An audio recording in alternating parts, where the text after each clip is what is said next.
Meus amados, meus queridos irmãos e irmãs, a paz do Senhor Jesus Cristo seja com todos nós. Essa paz maravilhosa que excede todo entendimento.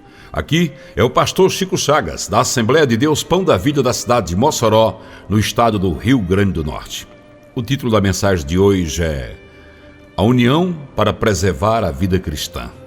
Sabe, meus irmãos, nós encontramos hoje, dentro e fora da igreja, crentes magoados, feridos, cheios de ressentimentos, e isso não é bom. Isso não é bom porque afasta as providências de Deus em nossas vidas. Eu pergunto a você agora, quem sabe o quanto Deus ama alguém? Ninguém pode dimensionar isso. Agora, de uma coisa eu tenho certeza, o amor de Deus é infinito, misericordioso e ele nunca terá fim. Mas eu não sei se Deus ama mais a meu irmão ou a mim, ou se o amor que ele sente por mim é o mesmo que ele sente por ele. Isso é mistério de Deus, é o que está em Deuteronômio 29:29. Nós precisamos entender que Deus tem uma missão para cada um de nós, e essa missão não inclui a raiva, o ódio, o ressentimento, o desejo de vingança, a falta de perdão, não existe. Deus quer que nós tenhamos um coração puro, perdoador. E temos uma missão. Qual é essa missão? Sermos sal da terra e luz do mundo. Um dos personagens bíblicos que eu muito admiro e sei que os irmãos também admiram é Moisés, a paciência daquele homem quando conduziu o povo de Deus. Sob a liderança de Moisés, Israel saiu do Egito, iniciando uma longa jornada em direção à terra prometida. Eram 600 mil homens, diz a palavra, sem contar as mulheres e as crianças, e isso está escrito em Êxodo 12:37. Fazendo uma estimativa assim por baixo, podemos considerar que o povo ultrapassava o número de 1.800.000 pessoas. Meu Jesus amado, era gente demais. A viagem pelo deserto é uma das mais difíceis que alguém possa realizar. Tal empreitada só foi levada a cabo por causa da intervenção divina. Muitas dificuldades e desafios surgiram no meio do caminho. Um deles era a questão da convivência entre aquelas pessoas. Se em qualquer situação ou lugar ocorre desentendimentos, imagina o deserto então. O deserto devia aquecer ainda mais os ânimos e acender as contendas ainda mais. Quando duas pessoas se unem, as diferenças logo se manifestam e o contraste se torna evidente. O que quer dizer então de milhares de pessoas viajando juntas? Houve no meio daquele povo grande quantidade de conflitos e problemas de relacionamentos.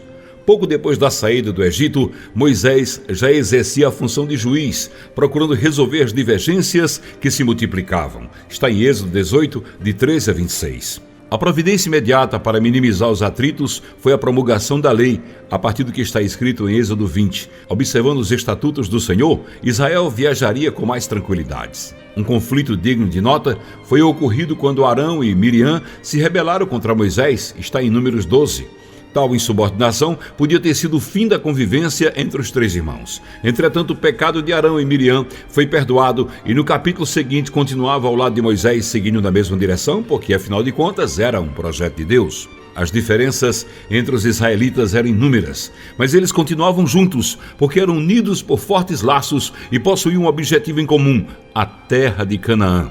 Não podiam se separar, pois faziam parte do mesmo projeto divino. Precisavam ser perseverantes, apesar das grandes dificuldades que enfrentavam no deserto.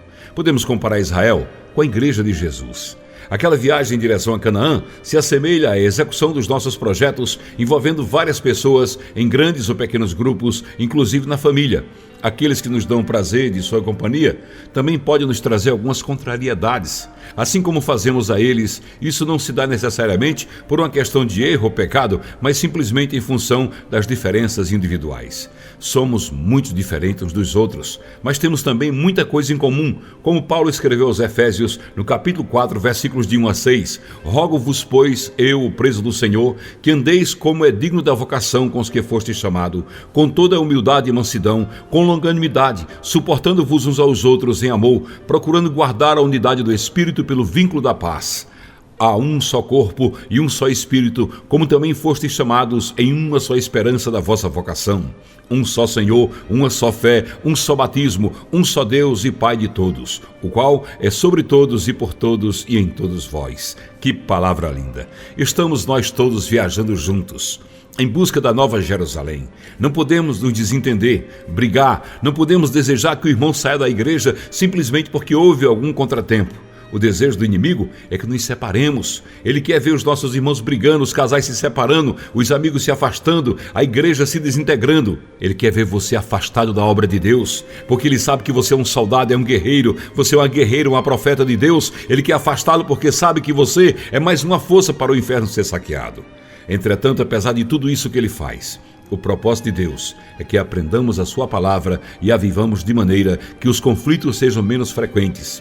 Se porém eles ocorrerem, existe um remédio, e esse remédio chama-se perdão.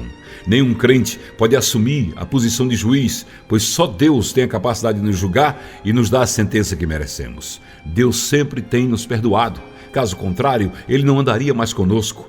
Nós, porém, algumas vezes manifestamos dificuldade para perdoar o nosso próximo, o nosso irmão, o líder ou o nosso cônjuge. Em nossas vidas também atravessamos desertos. São fases difíceis, onde tudo parece complexo, as necessidades são muitas e os recursos são poucos. O ambiente torna-se então propício às discórdias, acusações e inimizades. Contudo, precisamos vencer tudo isso, sendo perseverantes em nossa caminhada. Sem perdão, compreensão, paciência e longanimidade, não chegaremos a lugar nenhum e não vamos conseguir realizar a obra de Deus, porque o principal motivo dessa obra ser realizada é o amor de Deus para conosco. Jesus diz em Mateus 5,7, bem-aventurados os misericordiosos, porque alcançarão misericórdia. Se você é misericordioso, você alcança a misericórdia de Jesus Cristo. Mas aquele que não perdoa, não será perdoado. Mateus 6, 14 e 15. Enfim, não poderá ficar em igreja alguma, em grupo algum, e acabará isolado por causa da dureza do seu coração, e sozinho deixará de alcançar muitos objetivos na sua vida e receber as bênçãos de Deus. Aquelas pessoas de difícil comportamento, que não conseguem viver em comunhão com os irmãos, elas sofrem muito. Sofrem porque não convivem com Deus, sofrem porque não aprenderam de Jesus, que Jesus acolheu a todos. A mulher samaritana, aquela mulher adúltera, todas as pessoas que eram pecadoras, Levi que se tornou-se Mateus e tantos outros. Por que então eu vou dizer quem pode ou não pode ficar na casa de Deus? Por que então eu vou julgar dizendo que alguém precisa ou não se converter? Se eu não habito o coração dele, só quem conhece o coração de cada um é Jesus Cristo. No trato com as outras pessoas, cada um de nós sempre deve se lembrar de sua própria imperfeição. Assim estaremos mais aptos a suportar as imperfeições alheias, perdoando e amando os nossos irmãos. Concluída essa travessia do deserto, Israel entrou em Canaã. Também hoje na igreja, no trabalho, nos grupos e no lar, o amor preservará a unidade. Assim cumpriremos a nossa missão e alcançaremos os objetivos para os quais o Senhor nos escolheu e nos chamou e nos uniu. Deus nos uniu para estarmos juntos na Nova Jerusalém.